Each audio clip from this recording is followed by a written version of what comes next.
ನಮಸ್ಕಾರ. ಅವನಿ designs and ಕ್ರಿಯೇಷನ್ಸ್ಗೆ ಸ್ವಾಗತ. Friends, ನಾವು ಬೆಡ್ ಸ್ಪ್ರೆಡನ್ನು ತಂದುಬಿಟ್ಟಿರ್ತೀವಿ. ಡಬಲ್ ಬೆಡ್ ಸ್ಪ್ರೆಡ್ ಆಗಿರ್ಬೋದು, ಸಿಂಗಲ್ ಬೆಡ್ ಸ್ಪ್ರೆಡ್ಡು ನಾರ್ಮಲ್ ಆಗಿ ಸಿಂಗಲ್ ಬೆಡ್ಡಿಗೆ ಎಷ್ಟು ಬೇಕೋ ಅಷ್ಟು ಇರುತ್ತೆ. ಆದರೆ ನಮ್ಮ ಡಬಲ್ ಬೆಡ್ ಸ್ಪ್ರೆಡ್ ನಾವು ತಂದ್ಕೊಂಡಾಗ ಏನಾಗುತ್ತೆ, ನಮ್ಮ ಬೆಡ್ ಅಷ್ಟೇ ಇರುತ್ತೆ. ಕೆಳಗಡೆ ಅದನ್ನು ಅಟ್ಯಾಚ್ ಮಾಡಲಿಕ್ಕೆ ಅಂದರೆ ಹಾಸಿಗೆ ಕೆಳಗಡೆ ಹಾಕಲಿಕ್ಕೆ ನಮಗೆ ಎಕ್ಸ್ಟ್ರಾ ಬೆಡ್ ಸ್ಪ್ರೆಡ್ ಅಷ್ಟು ದೊಡ್ಡದಾಗಿ ಇರೋದಿಲ್ಲ. ಅಂಥ ಸಮಯದಲ್ಲಿ ನಾವು ಏನು ಮಾಡಬೇಕು? ಈ ಬೆಡ್ ಸ್ಪ್ರೆಡ್ ತಂದೇನೋ ಆಗಿಬಿಟ್ಟಿದೆ, ಸುಮ್ಮನೆ ವೇಸ್ಟ್ ಮಾಡಲಿಕ್ಕೂ ಬೇಜಾರು, ಮತ್ತು ಸಿಂಗಲ್ ಬೆಡ್ಡಿಗೆ ಹಾಕೋಣ ಅಂತಂದರೆ ಇದು ತುಂಬ ದೊಡ್ಡದಾಗ್ಬಿಡುತ್ತೆ. ಆಗ ಏನು ಮಾಡಬೇಕು ಅನ್ನೋದನ್ನು ನಾನು ಇವತ್ತು ನಿಮಗೆ ಹೇಳ್ಕೊಡ್ತೀನಿ. ಅದಕ್ಕೂ ಮುಂಚೆ ನೀವು ಯಾರೆಲ್ಲ ನಮ್ಮ ಚಾನಲ್ಗೆ ಸಬ್ಸ್ಕ್ರೈಬ್ ಆಗಲಿಲ್ವೋ ಸಬ್ಸ್ಕ್ರೈಬ್ ಮಾಡಿ, ಪಕ್ಕದಲ್ಲಿರೋ ಬೆಲ್ ಐಕಾನ್ನ ಪ್ರೆಸ್ ಮಾಡಿ. ಹಾಗೆ ನಾನು ಉಪಯೋಗಿಸೋ ಎಲ್ಲ ಮೆಟೀರಿಯಲ್ಸ್ಗಳು ಕೂಡ ನಿಮಗೆ ತುಮಕೂರಿನ ಕವಿತಾ ಎಂಟರ್ಪ್ರೈಸಸಲ್ಲಿ ಸಿಗುತ್ತೆ. ಅವರ ಹತ್ರ ನೀವು ಅವರ ವೆಬ್ಸೈಟು ಮತ್ತು ಅವರ ವಾಟ್ಸಪ್ ಗ್ರೂಪಿನ ಲಿಂಕನ್ನು ನಾನು ಡಿಸ್ಕ್ರಿಪ್ಷನ್ ಬಾಕ್ಸಲ್ಲಿ ಹಾಕಿರ್ತೀನಿ. ನೀವು ಅಲ್ಲಿ ಅವರನ್ನು ಕಾಂಟ್ಯಾಕ್ಟ್ ಮಾಡಿ ನಿಮಗೆ ಬೇಕಾದ ಮೆಟೀರಿಯಲ್ಸ್ಗಳನ್ನು ತರಿಸ್ಕೊಬೋದು. ಹಾಗೆಯೇ ನೀವಿನ್ನು ನಮ್ಮ ಫೇಸ್ಬುಕ್ ಪೇಜಿಗೆ ಫಾಲೋ ಮಾಡ್ತಾ ಇಲ್ಲ ಅಂತಂದರೆ ಬೇಗ ಫಾಲೋ ಮಾಡಿ, ಅಲ್ಲೂ ಕೂಡ ಹೊಸ ಹೊಸ ರೀತಿಯ ವಿಡಿಯೋಗಳು ಬರ್ತಾ ಇರುತ್ತೆ. ಈಗ ಇದು ಡಬಲ್ ಬೆಡ್ ಸ್ಪ್ರೆಡ್ ಫ್ರೆಂಡ್. ಇದು ನಮ್ಮ ಹಾಸಿಗೆಯ ಕೆಳಗಡೆ ಹಾಕಲಿಕ್ಕೆ ಸ್ವಲ್ಪ ಸಣ್ಣ ಆಗುತ್ತೆ, ಒಂದು 5-6 ಇಂಚಿನಷ್ಟು ನನಗೆ ಸಣ್ಣ ಆಗುತ್ತೆ. ನಾನು ಆದರೂ ಇರಲಿ, ನೆಕ್ಸ್ಟ್ ಏನಾದರೂ ದೊಡ್ಡ ಬೆಡ್ ಸ್ಪ್ರೆಡ್ ದೊಡ್ಡ ಬೆಡ್ ತಂದ್ಕೊಂಡ್ರೆ ಬೇಕಾಗತ್ತೆ ಅಂದ್ಕೊಂಡು ನಾನು ಇದಕ್ಕೂ ಜಾಸ್ತಿ ಒಂದು 8-10 ಇಂಚಿನಷ್ಟು ಅಗಲದ ಈಗ ಬೆಡ್ ಸ್ಪ್ರೆಡನ್ನು ನಾನು ಜಾಸ್ತಿ ಎಕ್ಸ್ಟೆಂಡನ್ನು ಮಾಡ್ಕೊತಾ ಇದ್ದೀನಿ. ಈಗ ನಾನು ಇದಕ್ಕೋಸ್ಕರ ಏನು ಮಾಡ್ತಾ ಇದ್ದೀನಿ ಅಂತಂದರೆ, ಈ ಬೆಡ್ ಸ್ಪ್ರೆಡ್ ಹಾಗೆ ಇಟ್ಕೊಳ್ಳೋಣ. ನಾನು ಅದಕ್ಕೋಸ್ಕರ ಒಂದು ಬಟ್ಟೆಯನ್ನು ತೊಗೊಂಡಿದ್ದೀನಿ. ನಿಮ್ಮ ಹತ್ರ ಈ ರೀತಿ ಬಟ್ಟೆ ಇಲ್ಲ ಅಂತಂದರೆ ಜಾಸ್ತಿ ತಲೆ ಕೆಡಿಸ್ಕೊಳ್ಳಿಕ್ಕೆ ಹೋಗಬೇಡಿ. ನೀವು ಏನು ಮಾಡ್ಬೋದು ಅಂತಂದರೆ, ಮನೆಯಲ್ಲಿ ಅವರು ಇವರು ಕೊಟ್ಟಿರೋ ಶರ್ಟ್ ಪೀಸ್ಗಳು ತುಂಬ ಇರುತ್ತೆ. ಅಂಥ ಶರ್ಟ್ ಪೀಸ್ಗಳನ್ನು ತಗೊಂಡು ನೀವು ಹೊಲಿಬೋದು. ನನ್ನ ಹತ್ರ ಈ ರೀತಿ ಪೀಸ್ ಇತ್ತು, ಅದಕ್ಕಾಗಿ ನಾನು ಏನು ಮಾಡ್ತಾ ಇದ್ದೀನಿ ಅಂತಂದರೆ ಈ ಪೀಸನ್ನು ತೊಗೊಂಡಿದ್ದೀನಿ.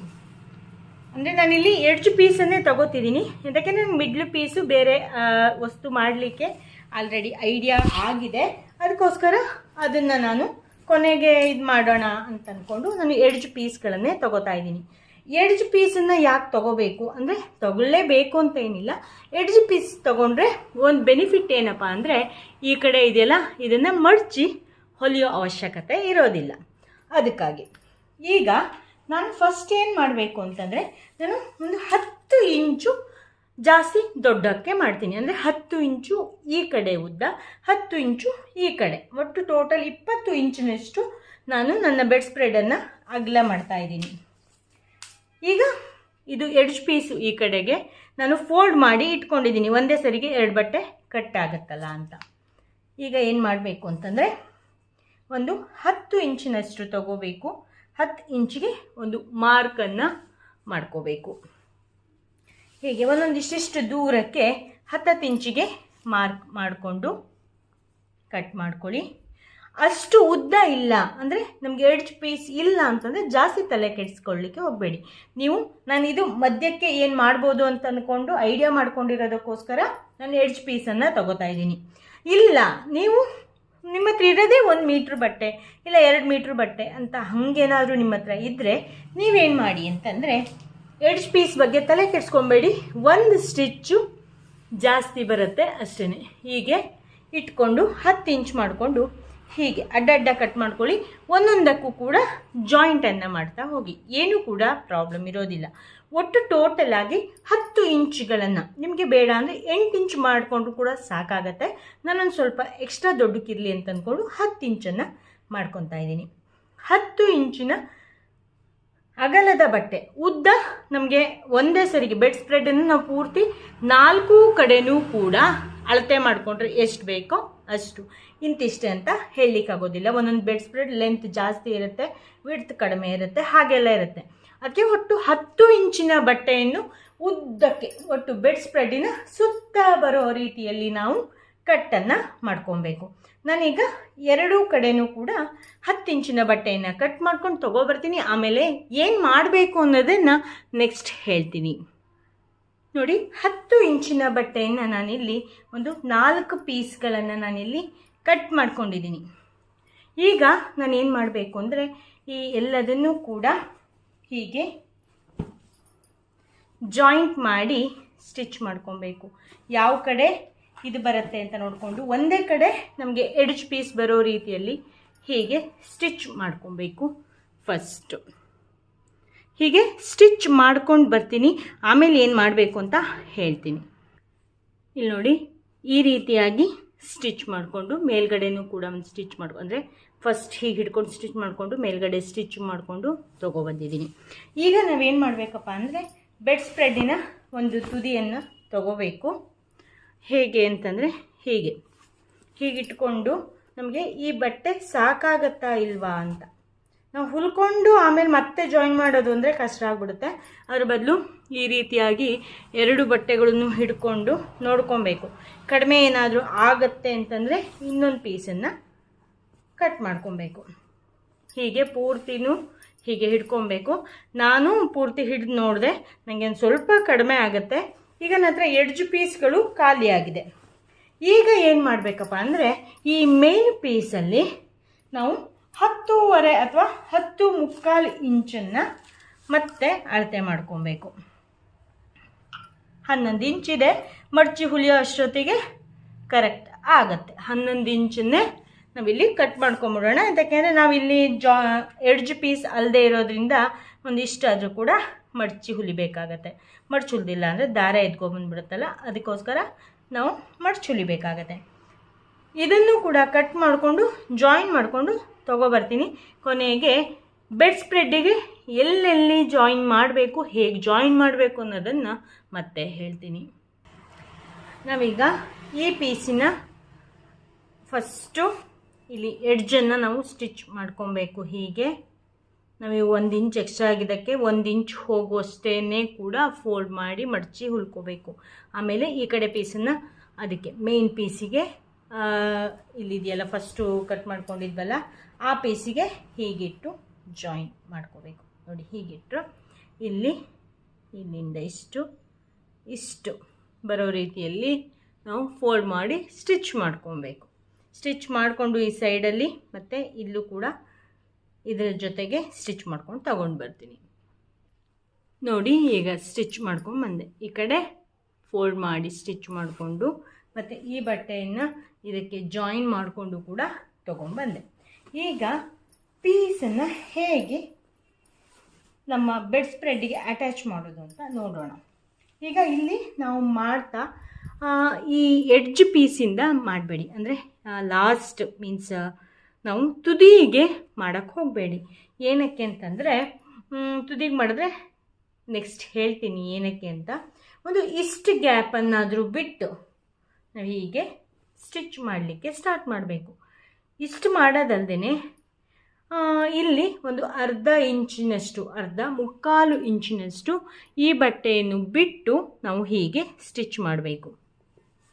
ಏನು ಮಾಡ್ತಾ ಹೋಗಬೇಕು ಅಂತಂದರೆ ಈ ಎಡ್ಜಿಗೆ ಪೂರ್ತಿ ಹೀಗೆ ಸ್ಟಿಚ್ ಮಾಡ್ತಾ ಬರಬೇಕು.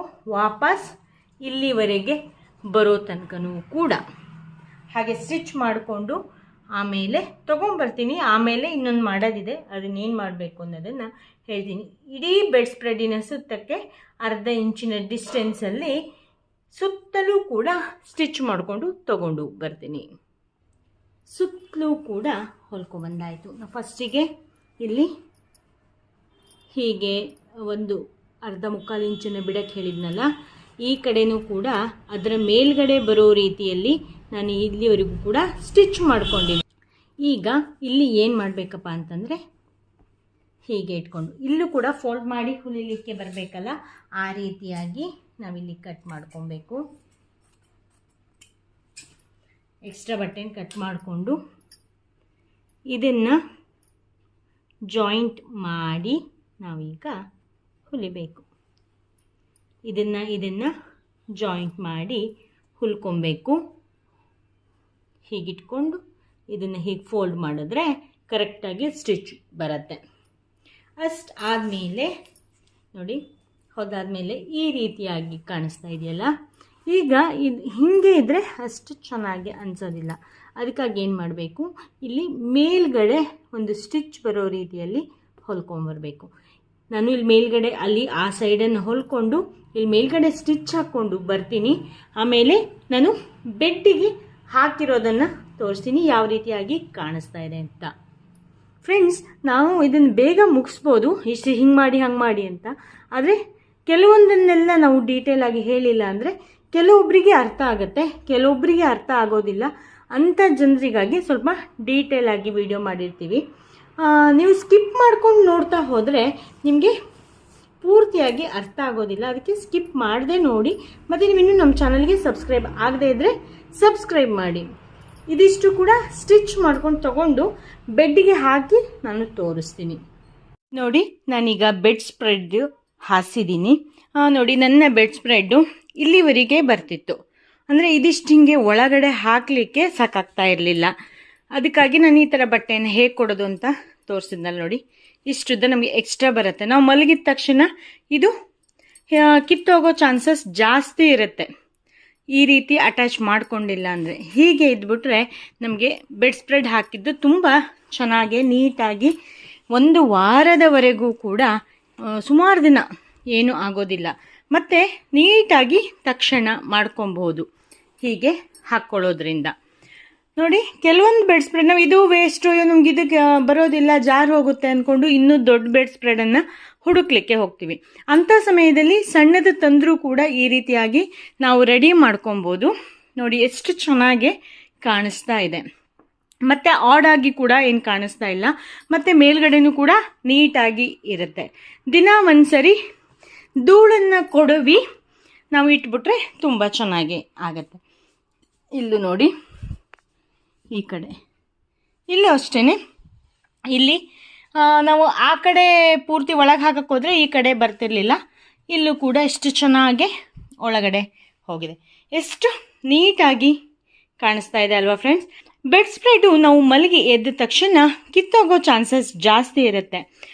ಕಿತ್ತೋಗ್ಬಿಟ್ರೆ ಅಯ್ಯೋ ಯಾರು ತಕ್ಷಣ ಬಂದರೆ, ನಮಗೆಲ್ಲರೂ ಬೆಳಿಗ್ಗೆ ಎದ್ದ ತಕ್ಷಣ ನಮಗೆ ಅದನ್ನು ಸರಿ ಮಾಡಲಿಕ್ಕೆ ಆಗಲಿಲ್ಲ ಅಂತಂದರೆ ಒಂದು ಸ್ವಲ್ಪ ಆಡಾಗಿ ಕಾಣಿಸುತ್ತೆ.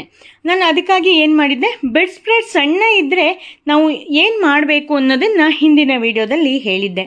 ಈ ರೀತಿಯಾಗಿ ಬಟ್ಟೆಯನ್ನು ಅಟ್ಯಾಚ್ ಮಾಡ್ಕೊಳ್ಳಿ ಅಂತ.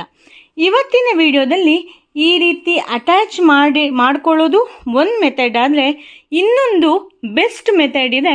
ಅದನ್ನು ಇವತ್ತಿನ ವಿಡಿಯೋದಲ್ಲಿ ಹೇಳ್ಕೊಡ್ತೀನಿ. ಫ್ರೆಂಡ್ಸ್, ನೀವು ಯಾರೆಲ್ಲ ನಮ್ಮ ಚಾನಲ್ಗೆ ಸಬ್ಸ್ಕ್ರೈಬ್ ಆಗಲಿಲ್ವೋ ಸಬ್ಸ್ಕ್ರೈಬ್ ಮಾಡಿ, ಪಕ್ಕದಲ್ಲಿರೋ ಬೆಲ್ ಐಕಾನ್ನ ಪ್ರೆಸ್ ಮಾಡಿ.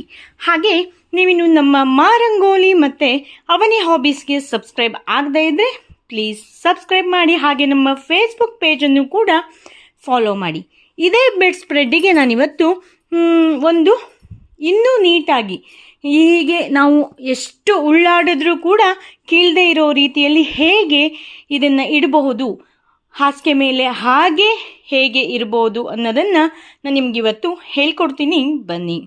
ಇನ್ನೂ ಈಸಿಯಾಗಿ ಹೇಳಬೇಕು ಅಂತಂದರೆ, ಬೆಡ್ ಸ್ಪ್ರೆಡ್ ಹಾಕಿರೋದು ಕೀಳಲೇಬಾರ್ದು, ಹಾಗೇ ಇರಬೇಕು. ಅದನ್ನು ಹೇಗೆ ಇಡೋದು ಅಂತ ಇವತ್ತಿನ ವಿಡಿಯೋದಲ್ಲಿ ತೋರಿಸ್ತೀನಿ ಅಂತ ಅಂದೆ. ಇದನ್ನು ಒಂದು ಚೂರು ಕೀಳದೆ ಇರೋ ಹಾಗೆ ಹೇಗೆ ಇಡೋದು ಅಂತ ಅನ್ನೋದಕ್ಕೆ ಒಂದೇ ಒಂದು ವಸ್ತು ಕಾರಣ ಆಗುತ್ತೆ. ಆ ವಸ್ತು ಏನಪ್ಪ ಅಂದರೆ ಎಲಾಸ್ಟಿಕ್ಕು. ನಾನಿಲ್ಲಿ 1/4 ಇಂಚಿನ ಎಲಾಸ್ಟಿಕ್ಕನ್ನು ತಗೊಂಡಿದ್ದೀನಿ. ನಾನು ಇದು ತುಮಕೂರಿನ ಕವಿತಾ ಎಂಟರ್ಪ್ರೈಸಸ್ಸಿಂದ ತರಿಸ್ಕೊಂಡಿದ್ದೀನಿ. ನಿಮಗೂ ಬೇಕಾದರೆ ತರಿಸ್ಕೊಳ್ಳಿ, ಅವರ ವೆಬ್ಸೈಟ್ ಲಿಂಕನ್ನು ನಾನು ಹಾಕಿರ್ತೀನಿ.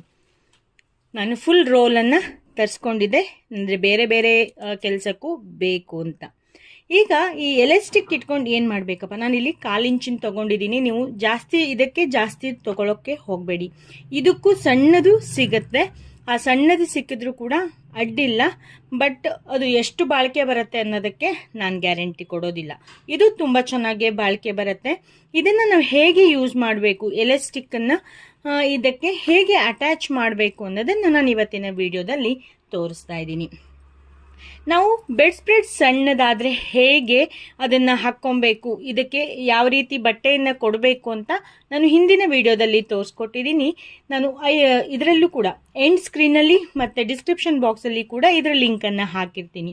ಹಾಗೆಯೇ ಈ ವಿಡಿಯೋವನ್ನು ನೋಡಿ ನಿಮಗೆ ತುಂಬ ಹೆಲ್ಪ್ ಆಗುತ್ತೆ. ನಾವೀಗ ಈ ಎಡ್ಜ್ ಏನಿದೆಯಲ್ಲ, ಈ ಬೆಡ್ ಸ್ಪ್ರೆಡ್ಡಿನ ಪೂರ್ತಿ ಎಡ್ಜ್ ಏನಿದೆಯಲ್ಲ ಅಲ್ಲಿಗೆ ನಾವು ಎಲಾಸ್ಟಿಕ್ಕನ್ನು ಕೊಡ್ತಾ ಬರಬೇಕು. ಹೀಗಿದೆ ಅಂತಂದರೆ ಹೀಗೆ ಕೊಡೋದಲ್ಲ, ಹೇಗೆ ಕೊಡೋದು ಅಂತ ನೋಡೋಣ ಬನ್ನಿ. ನಾನೀಗ ಬೆಡ್ ಸ್ಪ್ರೆಡ್ಡನ್ನು ಉಲ್ಟವಾಗಿ ಇಟ್ಕೊಂಡಿದ್ದೀನಿ ನೋಡಿ, ಇಲ್ಲೆಲ್ಲ ಹೊಲಿಗೆ ಬಂದಿರೋದು ಇದೆ ಅಲ್ವಾ. ಈಗ ನಾವೇನು ಮಾಡಬೇಕು, ಎಲಾಸ್ಟಿಕ್ಕಿನ ಬುಡವನ್ನು ತಗೋಬೇಕು, ಈ ಲಾಸ್ಟಲ್ಲಿ ಕೊಡಬೇಕು. ಲಾಸ್ಟಲ್ಲಿ ಹೀಗೆ ಇಟ್ಕೊಂಡು ಸ್ಟಿಚ್ಚನ್ನು ಮಾಡಬೇಡಿ. ಜಸ್ಟ್ ನಾವು ಸೂಜಿಯನ್ನು ಇದರೊಳಗೆ ಹೊಗ್ಸ್ಕೊಂಡು ಆದಮೇಲೆ ಏನು ಮಾಡಿ, ಎಲಾಸ್ಟಿಕ್ಕನ್ನು ಹೀಗೆ ಎಳ್ಕೊಂಡು ನಾವು ಸ್ಟಿಚ್ ಮಾಡ್ತಾ ಬರಬೇಕು. ಹೀಗೆ ಎಳ್ಕೊಂಡಿಲ್ಲ ಅಂತಂದರೆ ನಮಗೆ ಏನೂ ಕೂಡ ಸ್ಟಿಫ್ ಆಗಿ ಬರೋದಿಲ್ಲ. ನಾವು ಹೀಗೆ ಎಳ್ಕೊಂಡು ಹಾಕೋದ್ರಿಂದ ನೋಡಿ ಅದು ಈ ರೀತಿಯಾಗಿ ನೋಡಿ ಹೀಗೆ ಮಾಡಿಕೊಂಡ್ರೆ ಅದ್ರ ಮೇಲ್ಗಡೆ ಇಲ್ಲಿ ಇಟ್ಕೊಂಡು ತೋರಿಸ್ತೀನಿ. ಹೀಗೆ ಇಟ್ಕೊಂಡು ಎಳ್ಕೊಂಡು ಹಿಂಗೆ ಮಾಡಿಬಿಟ್ರೆ ಹೀಗೆ ಇದಾಗುತ್ತಲ್ಲ, ರಿಂಕಲ್ಸ್ ಬರುತ್ತಲ್ಲ, ಈ ರಿಂಕಲ್ಸಿಂದ ನಮ್ಮ ಹಾಸಿಗೆಗೆ ಟೈಟಾಗಿ ಹಿಡ್ಕೊಳ್ಳುತ್ತೆ. ಈಗ ನಾವು ಇಲ್ಲಿಂದ ಸ್ಟಾರ್ಟ್ ಮಾಡಿ, ಅಂದರೆ ಯಾವುದಾದ್ರೂ ಒಂದು ಎಡ್ಜಿಂದ ಸ್ಟಾರ್ಟ್ ಮಾಡಿ ಸುತ್ತಲೂ ಕೊನೆಗೂ ಇಲ್ಲಿವರೆಗೆ ಬಂದು ನಾವು ಎಲಾಸ್ಟಿಕ್ಕನ್ನು ಕೊಟ್ಟು ಮುಗಿಸ್ಬೇಕು. ಜಸ್ಟ್ ಇಲ್ಲಿ ಎಲಾಸ್ಟಿಕ್ಕಿನ ಮಧ್ಯದಲ್ಲಿ ಬರೋ ರೀತಿಯಲ್ಲಿ ಹೊಲಿರಿ. ನೋಡಿ ನಾನು ಜಸ್ಟ್ ಈಗ ಸುಮ್ಮನೆ ಹಿಂಗೆ ತೋರಿಸ್ತಾ ಇದ್ದೀನಿ. ಹೀಗೆ ಎಲಾಸ್ಟಿಕ್ಕನ್ನು ಮಧ್ಯ ರೀತಿಯಲ್ಲಿ ಬರೋವಲ್ಲಿ ಹೊಲಿಬೇಕು. ಹಾಗೆ ಹೀಗೆ ಎಳ್ಕೊಂಡು ಸುತ್ತಲೂ ಎಡ್ಜಲ್ಲಿ ಸುತ್ತಲೂ ಹೊಲ್ಕೊಂಡು ತಗೊಂಡು ಬರ್ತೀನಿ. ಆಮೇಲೆ ಹಾಸಿಗೆಗೆ ಹಾಕಿ ತೋರಿಸ್ತೀನಿ. ಹೊಲಿದಾದ್ಮೇಲೆ ಯಾವ ರೀತಿ ಬಂತು ಅನ್ನೋದನ್ನು ತೋರಿಸ್ತೀನಿ. ಆಮೇಲೆ ಹಾಸಿಗೆಗೆ ಹಾಕಿ ಎಷ್ಟು ಸ್ಟಿಫ್ ಆಗಿ ಕೂರುತ್ತೆ ಅನ್ನೋದನ್ನು ಕೂಡ ನಾನು ನಿಮಗೆ ತೋರಿಸ್ತೀನಿ. ನೋಡಿ ಈಗ ನಾನು ಪೂರ್ತಿಯಾಗಿ ಹೊಲ್ಕೊಂಡು ತಂದಿದ್ದೀನಿ. ಮುಂದ್ಗಡೆ ನಮಗೆ ಈ ರೀತಿಯಾಗಿ ಕಾಣಿಸುತ್ತೆ. ಹೀಗೆ ನಾವು ಹೀಗೆ ಎಳೆದು ಹಾಕೋದ್ರಿಂದ ಅಲ್ಲಿ ಸ್ಟಿಫ್ ಆಗಿ ಕೂರ್ಲಿಕ್ಕೆ ಹೆಲ್ಪ್ ಆಗುತ್ತೆ. ಇನ್ನೊಂದೇನಪ್ಪ ಅಂದರೆ ನಿಮಗೆ ಈಗ ಡೌಟ್ ಬರ್ಬೋದು, ಎಷ್ಟು ಮೀಟರ್ ಎಲಾಸ್ಟಿಕ್ಕನ್ನು ನಾವು ತರಬೇಕು ಅಂತ. ಇಂತಿಷ್ಟೇ ಅಂತ ಹೇಳಲಿಕ್ಕೆ ಬರೋದಿಲ್ಲ. ನೀವು ಹೊಲಿಯೋಕ್ಕೂ ಪೂರ್ತಿ ಈ ರೀತಿ ಬಂಡ್ಲನ್ನು ನಿಮಗೆ ಬೇರೆ ಏನಾದ್ರು ಯೂಸ್ ಆಗುತ್ತೆ ಅಂತಿದ್ರೆ ಈ ರೀತಿ ಇದನ್ನು ತರಿಸ್ಕೊಳ್ಳಿ. ಇಲ್ಲ ನಿಮಗೆ ಇದೊಂದೇ ವಿಡಿಯೋ ಅಂತ ಅನ್ನೋಕ್ಕಿಂತ ನಿಮ್ಗೆ ಇದೊಂದೇ ಒಂದು ಬೆಡ್ ಸ್ಪ್ರೆಡ್ಡಿಗೆ ಬೇಕಪ್ಪ ಅಂತ ಇದ್ದರೆ ನೀವೇನು ಮಾಡಿ ಅಂತಂದರೆ ಪೂರ್ತಿ ಸುತ್ತಳತೆಯನ್ನು ಅಳತೆ ಮಾಡ್ಕೊಳ್ಳಿ. ಅಳತೆಯ ಅರ್ಧ ಭಾಗ, ಈಗ ಒಂದು 100 ಇಂಚ್ ಬಂತು ಅಂತ ಅಂದರೆ, ನಾನು ಸುಮ್ಮನೆ ಎಕ್ಸಾಂಪಲ್ ಕೊಡ್ತಾ ಇರೋದು, 100 ಇಂಚ್ ಬಂತು ಅಂದರೆ 50 ಇಂಚನ್ನು ತೊಗೊಳ್ಳಿ. ಬೇಡ ನಿಮ್ಗೆ ಏನಾದ್ರು ಡೌಟ್ ಇದೆ ಅಂದರೆ 60 ಇಂಚನ್ನು ತೊಗೊಳ್ಳಿ. ಹಾಗೆ ಮಾಡಿ. ಇಲ್ಲ ಇಲ್ಲಿ ಪೂರ್ತಿ ಅಳತೆ ಮಾಡಿದ್ದು 2.5 ಮೀಟ್ರು 3 ಮೀಟ್ರು ಬಂತು ಅಂತಂದರೆ 1.25 ಮೀಟ್ರಷ್ಟು ನೀವು ತಗೊಳ್ಳಿ. 1.5 ಸಾಕಾಗುತ್ತೆ. 1/4 ಮೀಟ್ರ್ ನಮಗೆ ಎಕ್ಸ್ಟ್ರಾ ಎಲ್ಲರೂ ಒಂಚೂರು ನಮಗೆ ಎಳೆಯೋದೆಲ್ಲರೂ ಕಡಿಮೆ ಆದಲ್ಲಿ ನಮಗೆ ಬೇಕಾಗಬಹುದು. ಅದಕ್ಕೆ 1/4 ಮೀಟ್ರ್ಗಳನ್ನು ಜಾಸ್ತಿ ತಗೊಳ್ಳಿ. ಈಗ ನೋಡಿ ಯಾವ ರೀತಿ ಕಾಣಿಸುತ್ತೆ ಅಂತ ನೋಡ್ತಾ ಇದ್ದೀರಾ ಅಲ್ವಾ. ಇದನ್ನು ಈಗ ಬೆಡ್ಡಿಗೆ ಹಾಕಿದ್ರೆ ಎಷ್ಟು ನೀಟಾಗಿ ಕೂರುತ್ತೆ ಅನ್ನೋದನ್ನು ನಾನು ನಿಮಗೆ ತೋರಿಸ್ತೀನಿ. ಬನ್ನಿ ಬೆಡ್ಡಿಗೆ ಹಾಕ್ಕೊಂಡು ನಿಮಗೆ ತೋರಿಸ್ತೀನಿ. ನೋಡಿ ನಮಗೆ ಮಂಚದ ಮೇಲೆ ಜಸ್ಟ್ ಹಾಸಿಗೆ ಮೇಲೆ ಇಟ್ಟರೆ ಇಷ್ಟೇ ಸಣ್ಣಕ್ಕೆ ಕಾಣಿಸ್ತಾ ಇದೆ.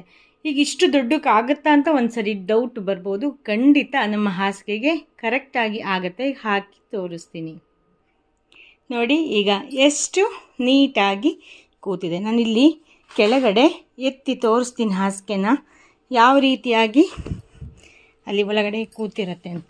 ಇಲ್ಲಿ ನೋಡಿ, ಇದು ಕೆಳಗಡೆದು ಮುಂಚೆ ಇದ್ದಿದ್ದು, ಅದರ ಮೇಲ್ಗಡೆ ಹಾಕಿದ್ದೀನಿ. ನೋಡಿ ಎಷ್ಟು ಚೆನ್ನಾಗಿ ಕೂತ್ಕೊಂಡಿದೆ. ಈಸಿಯಾಗಿ ಹಾಕ್ಕೊಳ್ಳಬಹುದು.